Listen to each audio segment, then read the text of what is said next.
Ya sudah, maksud saya kalau dilihat pertama gini, karena dia nggak bersalah, netizen itu salah alamat. Jadi kenapa dia membulinya ke anaknya gitu. Dan kalau misalnya itu sampai terjadi, memang bisa membuat anak ini menjadi tidak nyaman, itu pasti. Tetapi sekarang kemudian kalau kita mau membungkam netizen kan susah. Jejak digital itu kan ada. Kenapa netizen berkomentar ada yang positif ada yang negatif? Karena pada waktu dia melihat sesuatu itu dia mempersepsikan apa yang dia lihat, dia dengar, lalu kemudian dia persepsikan, lalu timbullah reaksi tertentu. Itu masalahnya. Jadi akibatnya persepsi itu mungkin tidak benar. Dan so tahu banget netizen itu, orang nggak tahu masalahnya aja juga ikut ngomong. Kalau menurut saya sih gitu.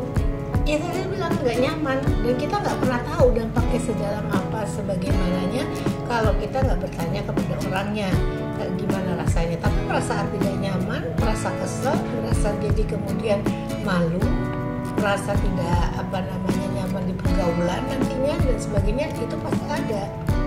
Dan ini kan nggak satu orang atau dua orang, nggak sekali atau dua kali, tapi beberapa kali terus terus-terusan gitu. Nah kalau menurut saya tugas orang tua memang untuk melindungi anaknya, melindungi, bisa lari ke KPAI, bisa kemana, dilaporkan orang ini. Tapi memang sulit untuk membendung atau membungkam netizen, nggak mungkin.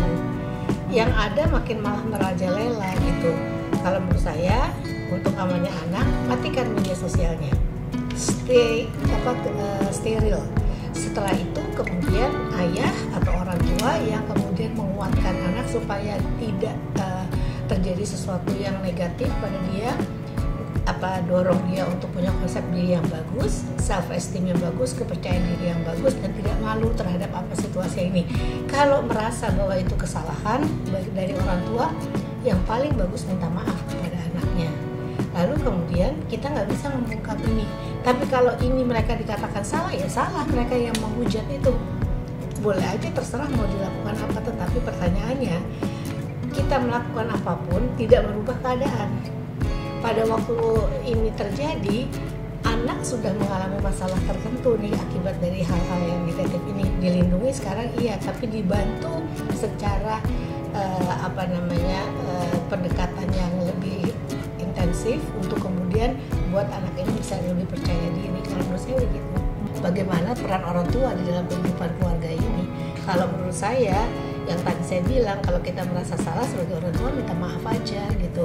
Anak itu belum lahir pada waktu itu terjadi, sehingga tidak tahu apa-apa. Jadi salah alamat netizen itu, membuat anak itu menderita, tapi sebetulnya masalahnya bukan di anak itu, dan dia tidak berdosa kok.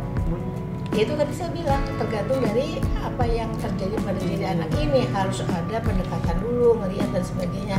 Kalau dia bisa menanggapinya dengan lebih baik, dia mengatakan, emang gue pikirin orang itu juga nggak ngerti masalah sebenarnya, bisa aja nggak perlu didampingi tapi mungkin support dari lingkungan terdekat, yaitu orang tua, adik, kakak dan sebagainya, itu perlu.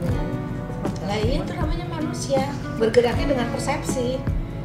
Yang masalah adalah nalarnya nggak dipakai.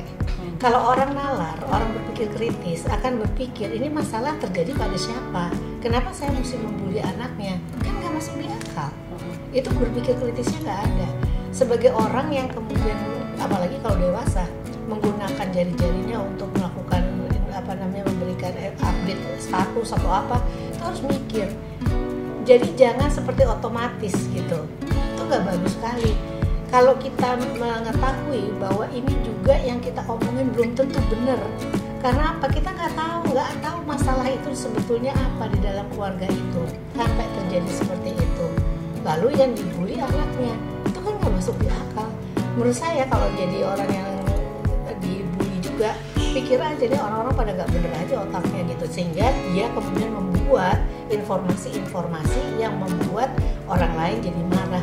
Yang terluka kan akhirnya bukan hanya orang tuanya, anaknya, banyak orang gitu. Untuk apa berbuat seperti itu?